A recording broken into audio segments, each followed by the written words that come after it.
If you've been working like crazy in your cash-based or out-of-network healthcare practice, but you're not hitting all your goals, you're not building the practice of your dreams quite as fast as you'd like to, then this episode is for you, because a lot of cash-based practice owners, they don't fail or come up short on their goals because of lack of effort. They come up short because of scattered effort. With strategic planning, they either don't have a plan or their plans are too complex or focused on the wrong thing. So today in this episode, we're going to fix all that. You're going to get kind of like last week's episode. We took a big extraction from the workshop I do every year with my Mastermind Cash Practice Coaching program and presented that to you. So if you haven't seen that, we'll put a clickable link below. Make sure you watch that, because a lot of the data that you're going to gather in that year-end review, you're going to use in this annual strategic planning process. But this week, we're going to do something similar. We're going to give you about 60 or 70% of that workshop to give you a really, really solid foundation. And you're going to learn a number of things that are really going to give you the means to setting audacious but achievable goals and not getting to the end of the year and wondering what went wrong. More specifically, in this episode, you're going to learn an incredibly important strategy that you need to focus on before you even look at KPIs and numbers and start to try to set goals around them. You're going to get 3 questions that absolutely simplify everything and make sure you're focusing on what moves the needle in a cash-based practice, which can be very, very different from other healthcare businesses. And then finally, a key analysis of your current situation, staff, systems, etc., to make sure that you are setting, again, audacious but achievable goals. You have some very, very important things you're going to learn in this episode that you need to ask and make sure of before you start setting those goals. And with all those things, you're really going to be set up for success in the new year. So I do have a free resource as usual with this episode. It is the written template or PDF of everything we're going to go through today. And I really strongly suggest that you download that and have it, because it's going to help as you walk through it, but also it's going to save you a lot of time when you go back. You're not having to go back through this podcast or video, wherever you're watching or listening, and try to find the spots that you're looking for. You can just have it there, print it out, or just on your computer. So go to drjaredcarter.com/295, and you can scroll down a little bit, download that free resource. It's a template on creating your strategic annual plan for your practice. And I'll say again, if you get to the end of this training and say, man, I really want the rest of this workshop that's going to guide you through the actual granular goal setting tactics that you really need to make audacious but achievable goals, reverse engineer those into quarterly milestones and some other key tactics to make sure that you stay on track throughout the year and really hit all of your goals by year end. You can get the entire workshop at any point in the future. It's going to be recorded and available to you as a current mastermind member in my mastermind coaching program. You can check that out at drjaredcarter.com/mastermind. With all that said, thank you as always for joining me, and I'm wishing you huge success in the new year.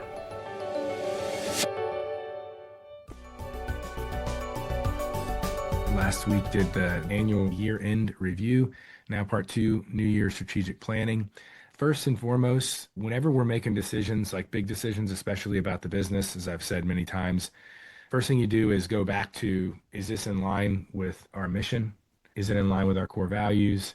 Or what answer to this question would be most in line with those things? Is it going to help us serve and or attract our ideal patient? And is it in line with our unique selling proposition? And for those who don't have these 4 things identified, it's not difficult and it will pay dividends over time. I think a lot of times it's like people will just brush that stuff aside because I don't know, I just need to treat patients and get patients in the door, make some money and get profitable or whatever, or drop contracts, or this is the thing I'm doing. But really, these are the things that drive the business. And if they're not defined and if they're not utilized in the decisions, especially when you're making an entire strategic plan for your business, then you can easily end up with a practice that just is not in line with what you in your heart wanted when you got started and as you were growing. So I think that it makes a lot of sense, if you don't already have these identified and defined, to block out some time to do it. And just to speak briefly on it, the mission, it should be not more than about a paragraph, maybe 2. The core values should be 3 to 5, no more than 5. And they should be short enough that everyone in your staff can easily remember them. That's why 3 sentences that really are your top core values in the business. One of my patients, let's see if I can find it here, wrote a good book on it. He started a business that was like Lending Tree, and it became one of the top 10 biggest, not B2B, B2C lenders, and he sold it for hundreds of millions. His part was hundreds of millions. And he wrote a really good book on that is really focused on core values and culture. I'm gonna have to find it later and then remind y'all what it is. When I was talking to him about it directly as I'm treating him, he said the big thing through the years, and there's a book called Delivering Happiness by the founder of Zappos. He's like, hey, you got make it 10 and get your whole organization involved in them. And they can change over time if your organization changes over time. And he makes the argument is that's ridiculous. First of all, if you're really going to be driven by core values, they need to be easy to memorize by everyone in the organization. And these days, the length of time that any one person is going to stay in your business is usually not more than 2 to 5 years, right? People are bouncing around. And so you've got, if you're letting people that are coming and going shape your business and have this filter through which your decisions are made, that's crazy. So he's now it's like, it's you, the business owner, and maybe if you have some top executives that have been there a while and don't seem to be looking to go anywhere else, then you can get them involved. But this is really for you as the business owner to decide upon, and it needs to be something that's near and dear to your heart. And then you hire and fire and make decisions based on that. Ideal patient avatar needs to be more than a paragraph if you can, like at least a big long paragraph, but really every granular detail that you can come up with about the ideal, like your favorite type of person to have in your business, right? Just everything you can think about, and not just like them demographically or the type of pain or injury or sickness or whatever they're dealing with, but also the things that make them tick from a mental and psychological perspective, their biggest desires, their most common goals, their most common limitations, their most common objections to seeing you, the most common reasons that they might say yes on the phone and then get talked out of it, all of those kind of details. The better you know and identify all those components of your ideal patient, the better off your business is going to be, because again, there's a lot of low-hanging fruit that will come along and feel like an opportunity to get a few more people in the door. But if they're not really, if they're quite different than your ideal patient, and you're like, whatever, I need to fill these gaps. Again, a few years goes by, and all of a sudden you've got a business that feels more like a job, and you're surrounded by patients and people that you're not really crazy about being surrounded by. You're not excited to go to work, and you've got to put in the work as the business owner, at least for a number of years. You got to hustle till you get to the point where you can spend just a few hours a week on it if that's what you want. And then unique selling proposition, that's something that you see on the top front and center of like my website and many websites like mine. And the general template there is we help, and then insert who you help, to insert what you help them to overcome or to do. And then it's so they can. And then it's like the things that they desire, right?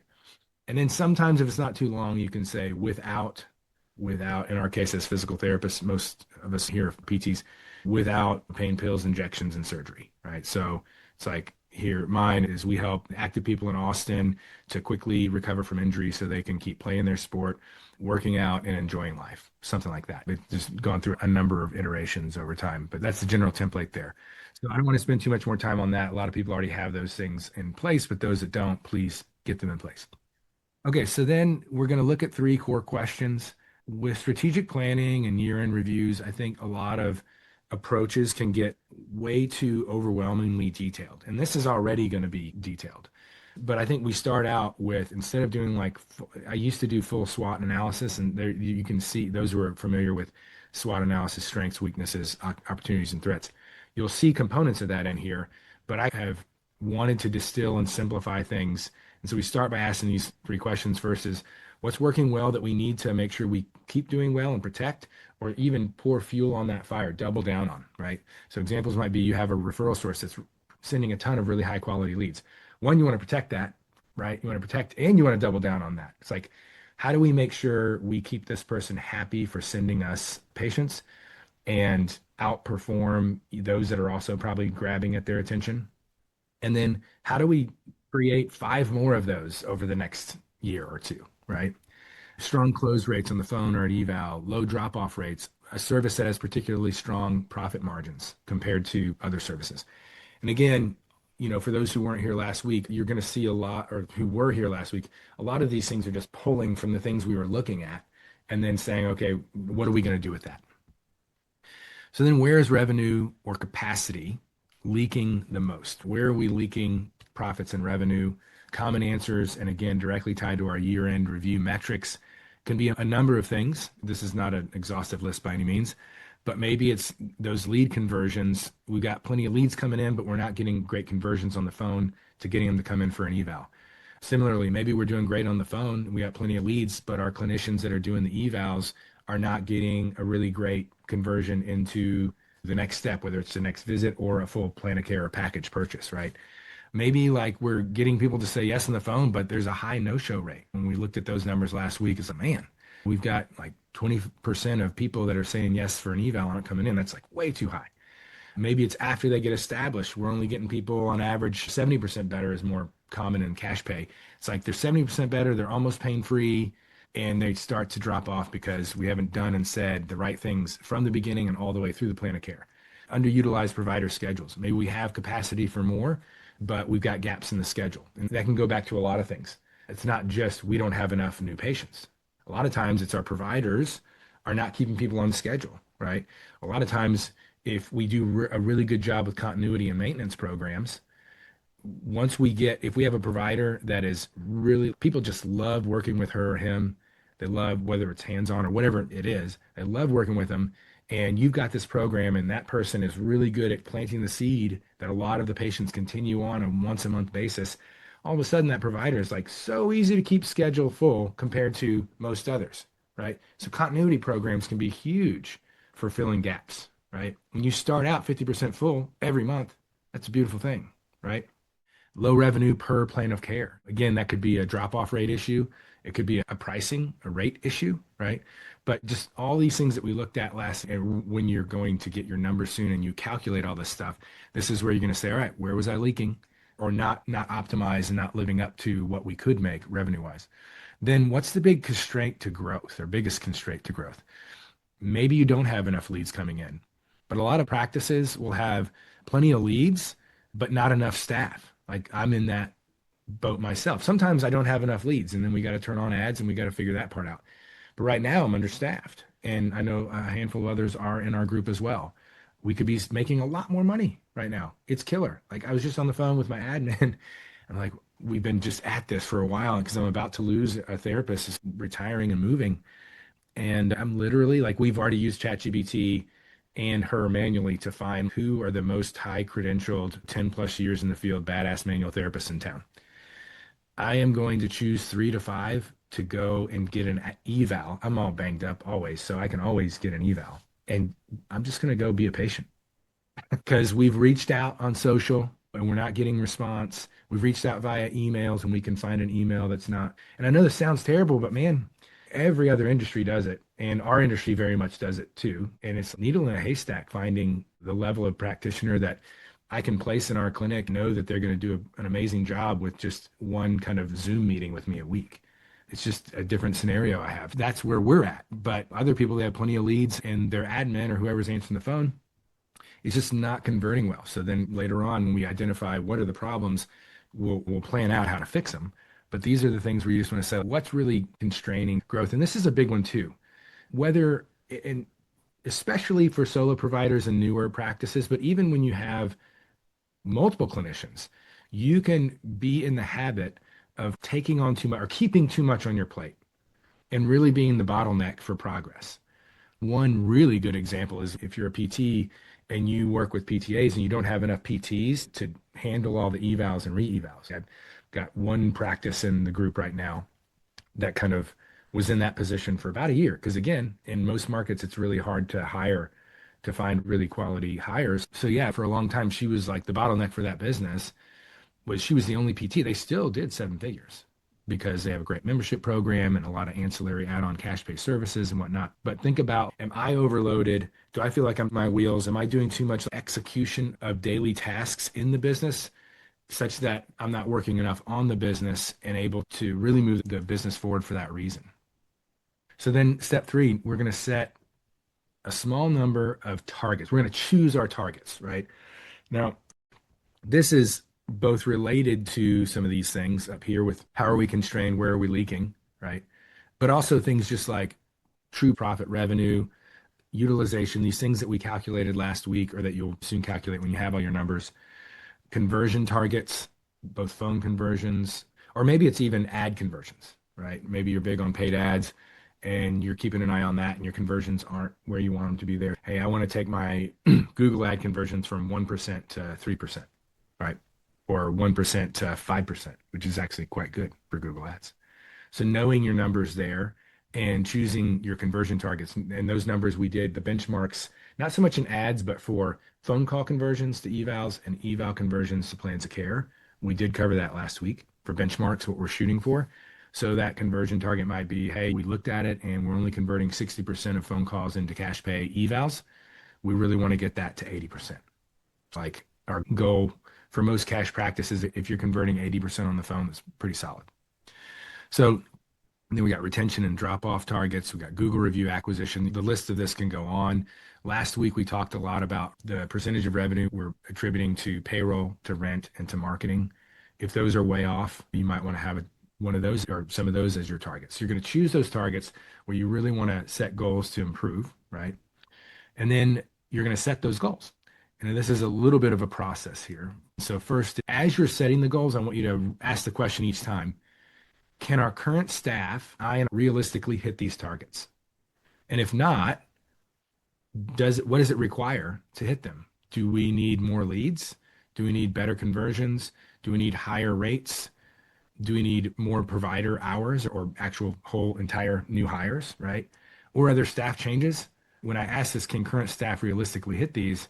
It's not just about, hey, if I want to go up 200K in revenue, the number of staff hours I have is just impossible unless I raise my rates to $550 an hour. It's not just that. It's also the staff I have in place. Are they at a level or are they coachable enough to get to a level where I can expect that these are achievable goals for that specific individual? So you're asking that question, and then if it's I'm not sure, it's what needs to happen to make this realistic. So I want you to ask that as you actually put numbers down for your goals, right? Possibly maybe it's new service line or revenue source. Maybe it's adding that membership program, that continuity membership program that you have been thinking about but haven't pulled the trigger on. What are the things that might be really necessary to reach those goals? And then with each of your goals, as you're putting these down, you want to, associated with that goal, you're going to make a note of what might be required above and beyond what you currently have in place, right? A little bit of a note here. Some goals are goals where you're looking to shoot for an average across the year for that goal, right? And some of them are more of, I want to build up to something. Right? By the end of the year, I want to have acquired 50 new Google leads, right? That's an over the year thing. Whereas maybe if you're looking at this first one, it's I want my phone call conversions to go from 55% to 75%. Okay. That would be like an average over the year because early on you're doing the training and then you're retraining and you would expect that the average across the year is still going to be closer to 55 early in the year. But at the end of the year, hopefully you're actually over 75% and your average comes out to more the 75% range. Same thing here, reduce drop offs. I mean, you can decide how you want to do this. If it could go either way, if you want to say by the end of the year, that last couple months, I want to be down to 20%, right? Or you could say, I want my average across the entire year to be at 20%. 20% for drop offs is, and when I'm talking about what I mentioned earlier of someone's getting to 75, 80, 90%, they haven't reached all their goals and they've dropped off schedule. 20% is still a little higher than I like. If you can get to 10 or 15%, I can't remember the exact benchmark we covered from last week, but in the cash pay world, it's like this is an example of a benchmark number that would be different for insurance-based practices. Where they're just paying a copay, the drop-offs still definitely happen, no doubt. But it's a whole lot easier to get people to stick around to 100% when they're not like, okay, these next two visits are going to cost $400, right? They're like these next two visits is going to cost $50. If you're saying and doing the right things, you can keep them on a lot easier. So that's one example of how the numbers can be a little different. So schedule utilizations and these are just examples, right? You're basically just pulling from your targets and saying, all right, let's put some numbers to these. Let's go back to last week. Let's look at the benchmarks of what we're really shooting for. What's our really solid number? What's our needs improvement? What's our caution number? And let's move to whatever degree I think I want to commit to trying to achieve. Let's move it this much. New referral source could be a good idea. Maintenance memberships. It's like I have this monthly revenue by year end. Then there's, of course, the goal annual revenues, the goal annual profits, and definitely go back to last week's and know what's true practice profit. It's different, especially for young practice owners. We calculate it wrong when we don't how to really calculate it. Step five, before creating, I love this step. Before we get into the next step where we're going to actually reverse engineer and create the goal, like milestones, and really build it out. We're doing pretty good on time. This is good. Going through it pretty quickly. Maybe before we get into this, I'll stop myself and ask, because some people have jumped in, and I said, if you have questions along the way, just unmute and hop in or raise your hand. The raise hand emoji thing I might not see because I'm doing the share screen. Does anyone have any questions up to this point on anything we've covered? Okay, good. So before the blueprint, decide what to stop. Based on last week on part one, going in and saying, what were the things that really underperformed that it doesn't really make sense to try and bring them. It's going to be low ROI of time, energy, money, etc., to try and bring this thing up to high performing. Maybe certain marketing channels we've been working on just don't make sense to pursue. Maybe in 2025, we're like, hit the ground. This time last year, we're like, I'm going big on social media, and I don't care if I hear crickets for a few months. I'm gonna just put my head down and do what I've been learning online and all this stuff. I don't teach a ton about what's working in social media because one, I don't use it a lot in my own practice. I use paid social media, but two, it changes so quickly. And those who've been around a while know I say, hey, it can work really well for a practice that will stay on top of what the trends are and what's working and be consistent with it. And even then, sometimes they fall flat. But let's say you spend a year at it and you gain some audience. You might have gotten a patient here and there, but like, was it really worth all the content and what you paid someone else to put it together and post it and all that kind of stuff? Or if you're doing it yourself, the time it took you, does it make sense to continue down that path and spending all those resources on it? Maybe not, but you do need to analyze that and say, is it really worth it? A lot of times we have this idea of I should be doing this because that's what I see online is certainly those practices are doing great. Of course, they're not going to post things that make them look like they're doing great when they're not doing great. Who does that? Who paints anything less than a lovely picture on social media? So sometimes we get ideas of, oh, I need to be doing that because that's what was working right now or that's what's doing. And I say, let the numbers guide you more so than that because you don't really, really know unless you know the person personally and they're like, look at this. This increased our revenue by 250K and it was high profit revenue. That's another thing to keep in mind too here. Services that don't have a great margin, so your overall profit margin, they bring it down. Maybe some things you cut the cord on certain services. Like an example might be something that let's say you pay a high ticket provider to provide something that you just can't charge a lot for. And I'm not saying that those don't work across the board. I'd say a good example would be like who's here. She has PTs doing her Pilates instructor, and she pays them at their same PT rate. But they charge enough for their Pilates sessions that it's still a good profit margin, and they do really well with that service. But when you really ran the numbers from last week, you might identify, man, I didn't realize that shockwave, man, I'm spending thousands every month refurbishing the crystal, and I'm doing it myself, right? And I'm paying myself $80 an hour for that labor, right? Remember, and again, last week we went over, it's like you got to pay yourself as the owner for the labor you do in the business, the admin and marketing and all the non-clinical stuff and the clinical stuff, if you're really tracking this right. And at the end of it, it's like I'm paying myself or my PT to do this shockwave thing and refurbishing it. It's man, we either need to raise our rates or cut the cord on that one, sell the machine because it's making us like $10 a visit and it's not worth it. And then the other question you might ask with certain services like that is, however, is this service a paid lead generator that pulls them in? Am I getting a bunch of $10 profit shockwave folks in, but we're really good at what we've gone through in scripting in recent months of how to get somebody in from paid lead generator into a full plan of care of what they actually need, like the entirety of what they need, right? So has stretch session services. I could see that as being like a really good example of getting people in the door and then, yeah, oh, this hurts, that hurts. Oh, for our clients who are doing stretch sessions, we offer a really great deal on a proper, full, comprehensive evaluation of any pain or injury that they're dealing with. Let's set that up on the way out, right? So if y'all are really good at getting people to say yes to more, then low profit margin services can have a place, but you got to make sure that you have that in place, right? Oh, just to go on that a little bit, we just had my stretch therapist. We're really working on training him on identifying. He's a PTA by trade, but he's not doing much of the insurance world with PTA anymore. But so he had a conversion today. I had a little bit of time, 15 minutes to do an eval for somebody he referred right after her first stretch appointment too. So she's doing combo normal insurance-based PT, but a whole plan of care for that, plus laser and plus stretch. So the margins on stretch so far haven't been huge, but like you said, it's been a nice inroad to other services. Beautiful. That's exactly what I was talking about. Yeah, I'm glad I mentioned that because I wouldn't want people to walk away from here and look just at those initial profit margins. It's like we're talking about customer lifetime value. If you can roll them into other things, then great. There are practices that do really well with even loss leaders where they don't make money on that first session or two of that thing.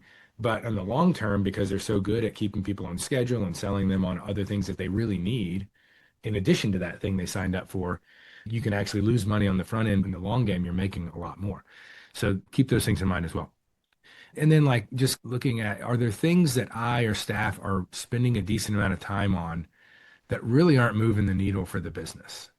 The answer to that could be so many different things. But when y'all are going through this, I want you to really block out some uninterrupted time where you are not interrupted, right? So you're truly like silence the phone if you can. Some of us are in, we have situations where if we silence the phone and the spouse calls and answer, that's a problem. So if you can, though, make it uninterrupted, make it at a time when you can do that. And yeah, like really do some deep thinking about your business. This is the time really of year to do that. One of the things I'm going to be working on in this new year is just this program I'm getting into, and you actually block off deep thinking time every week.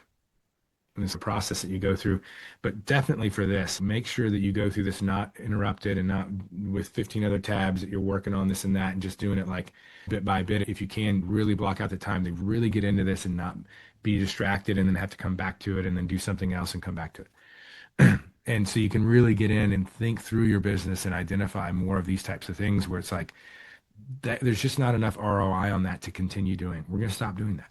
Right.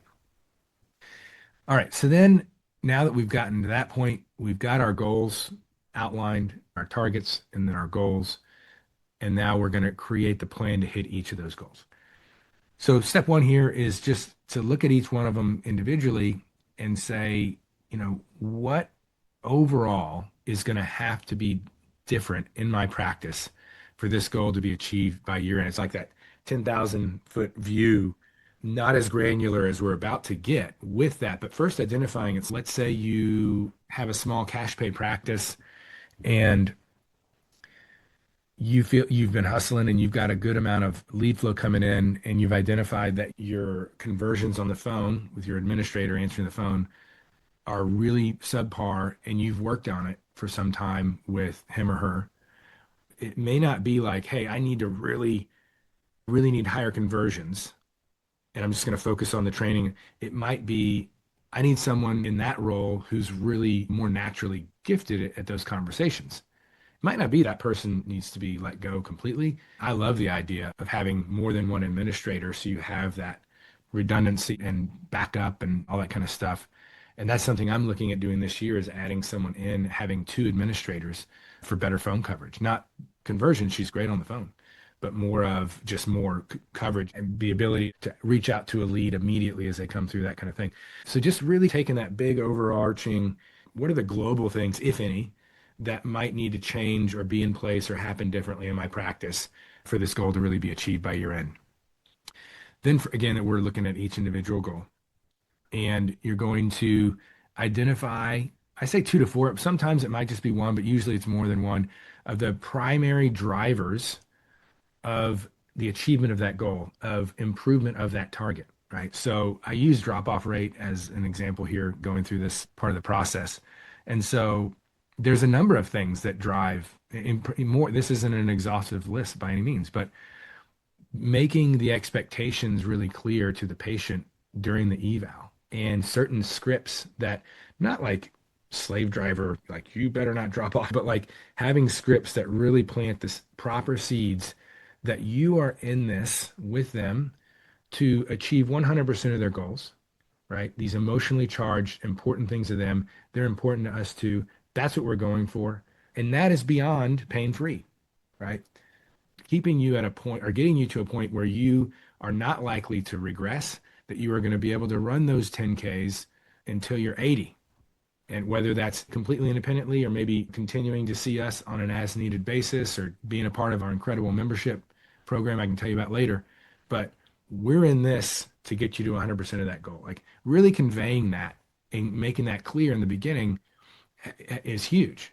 The other, I don't want to get too far off into like scripting and teaching moments here because I want you guys to do, I probably should have mentioned this earlier, is that as you're going through this process in the coming weeks, as you come up with your drivers, your goals, and maybe the drivers just check with me. So what are the other drivers? Am I missing anything that I need to include here? And okay, yeah, what do you mean by clarity of expectations? Then we can get more of a deep dive into how to do that.